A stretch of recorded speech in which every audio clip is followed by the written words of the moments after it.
Now, the news. We'll start this week off with something that would be one of those guns that you would want to pass on to your children, and hopefully they would pass it on to their children, and so on. It's a collaboration between SK Guns and Phoenix Trinity. Now, I'm sure most of you have seen me cover SK in the past for their limited edition guns, and this one is no different. It's called the Sidekick, and essentially, you get a Phoenix Trinity gun that is already really high-end, and SK Guns takes it and they church it up another level. At its core, it has a 4.25-inch barrel, chambered in 9mm, two 19-round mags, something that they call the Pro Evo Grip, and you can have it in either black or a color case version on that grip.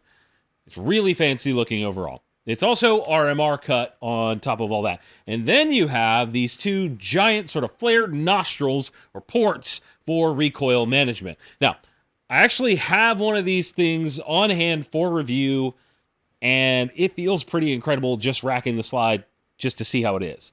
However, when you hear the price tag, you may sort of recoil a bit. Get it? Yeah. The all-black version is $7,000, and the color case version is $7,200. Like I said, these are heirloom guns. I know you all gasped. The reason I'm going to review this thing, the reason I even considered that, is that I think it's a good idea for us to have a look at the high end of guns and see what that's like, and that'll give us a better perspective on all guns because we have something to compare it on like the top end.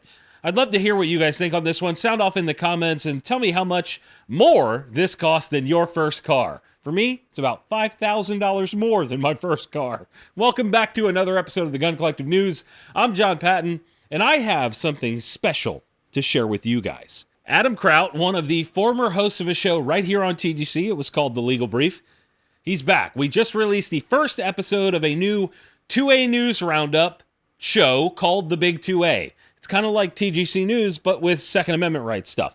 And I would love it if you guys could go take a look at that first episode and give us as much feedback as you can so that we can make sure that we're delivering the 2A news that you guys want to hear about. Link is in the description to check that out. Now, how about some more new guns?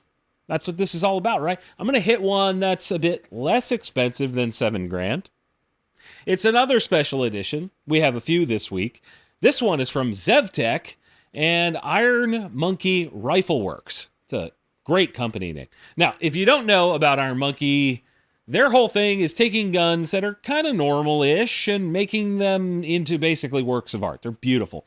This ZEV is called the Heartbreaker, so it's based on the OZ9, specifically the Hypercomp, which has a ported barrel that actually has a sight mounted on it. It's called a sight tracker. This Heartbreaker version has an aluminum grip module that is anodized in a color they call oxblood, plus the slide has been DLC coated and then high polished. It looks fantastic. However, it's not cheap. MSRP here is $3,500. Now, if you wanted to get the standard Hypercomp, you can do that. The MSRP on those is $1,900.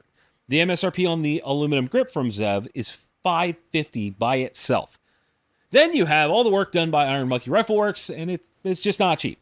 And it only comes with two mags, which is flat out bullshit for a limited edition gun. That goes for that SK gun as well. Two mags is flat out bullshit for a $7,200 gun.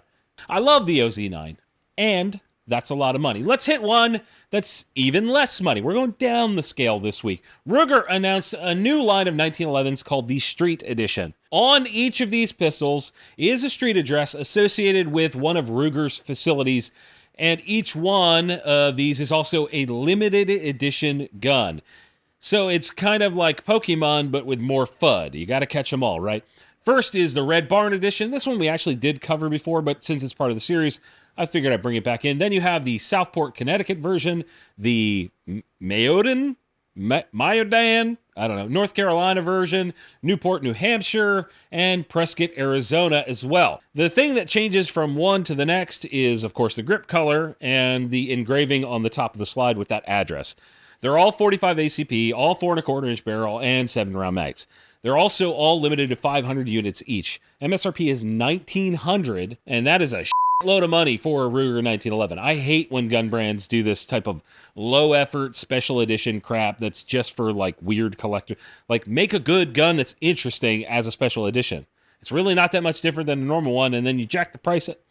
I don't really like that. Moving on to something even more affordable than the others so far. It's a new compact version of the M&P 9 metal frame. We saw the full-size guns. They've been out for a little bit now, and these can be had in the compact version. Yay. For reference, they can be had in either 4 or 3.6-inch barrel, 15-round mags. They're all optic cut. Cool. You can also get them with or without a manual safety. Otherwise, you have the same M&P 9 2.0 that's been out for a little bit of time now. MSRP is the same across the board at $900. I don't hate these, but I'm not sure that I would spend $900 on one. If you have one of these Smith & Wesson metal frame guns, sound off in the comments and let us know what you think of yours, because that'd be pretty neat. I'd love to know what you guys think. You know what else you might want some intel on? This week's sponsor, Camorado. Camorado is your new EDC camo. You can get a ton of different colors from the classic Warden, Basilisk, or Scout, or something more fun like the Radical or Ember Storm. They offer everything from puffy jackets to hoochie daddy shorts and hoodies like you see me wearing right now in our very own Sea Smoke color. And of course, because you watch TGC, you'll save a few bucks off the normal prices when you use the code TGC at Camorado.com. That's TGC over at CAMORADO.com. Thank you to Camorado for supporting TGC. We really appreciate them. That's fantastic. And this is a cool hoodie. A lot of you guys have been asking about it.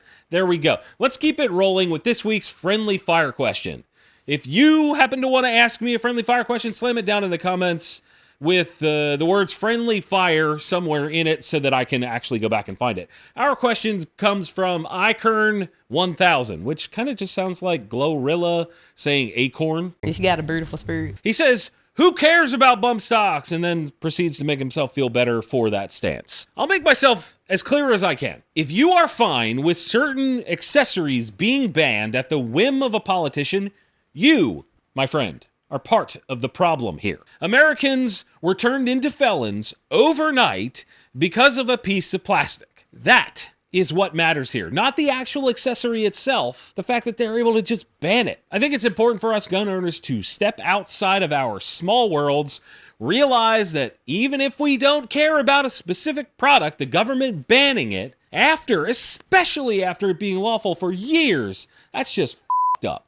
Moving on to some industry news. Winchester just broke ground on what they are calling a state-of-the-art 6.8 mil ammunition facility at the Lake City Army Ammo Plant. The press release is basically just made of acronym soup, but the reality is that the new 6.8 cartridge is going to be fired up soon at this new 450,000 square foot facility, and that could in some time, we will start to see that cartridge actually work its way into the civilian ecosystem. I mean, SIG's release of the 277 Fury has been basically abysmal at best, so maybe this existing will change things. I don't know. And that brings us to rapid fire news. Federal just released a new 22 long rifle ammo called Hammer Down. These are a 40 grain copper plated hollow point and intended for hunting with lever action rifles. Boxes of 325 have an MSRP of $40. Fiocchi added to their high performance hunting line by adding the Barnes TSX all copper projectiles to some of the loads. That's neat. You'll be able to grab it in 243, 6 Creed, 6.5 Creed, 6.5 PRC, 7 PRC, and 308 Winchester. CCI has some new rimfire options as well. First is the Uppercut 22 Magnum. This is a 40 grain hollow point going roughly 1,050 feet per second. And these are optimized for handguns. So I guess a better burn rate from the powder for short barrels. That's cool. They also released the Suppressor Max in 22 long rifle. This is a 45 grain segmented hollow point that they claim is designed for optimal accuracy, terminal performance, and noise reduction. It's leaving the bore at 970 feet per second. It comes apart when it hits a flesh target. Cool. Wilson Combat released another can this week. It's called the Quell P, or if you're a smart like me, you'll call it the Quelp. And if you use it in a sentence, Quelp, I guess we beat the shit out of this joke enough. It's a 9mm can made from 7075 aluminum, and that means it's going to be lightweight. It carries an MSRP of $968.95 for the full size and $886.95 for the shorter version. Vortex released a new shotgun-specific optic this week as part of their Viper lineup. This is a small enclosed unit that can be had with either a red dot reticle or a multi-reticle setup. This is meant to be used on guns that are not cut for an optic, but have some sort of mounting holes on tops, usually drilled and tapped on most shotgun receivers, on the top.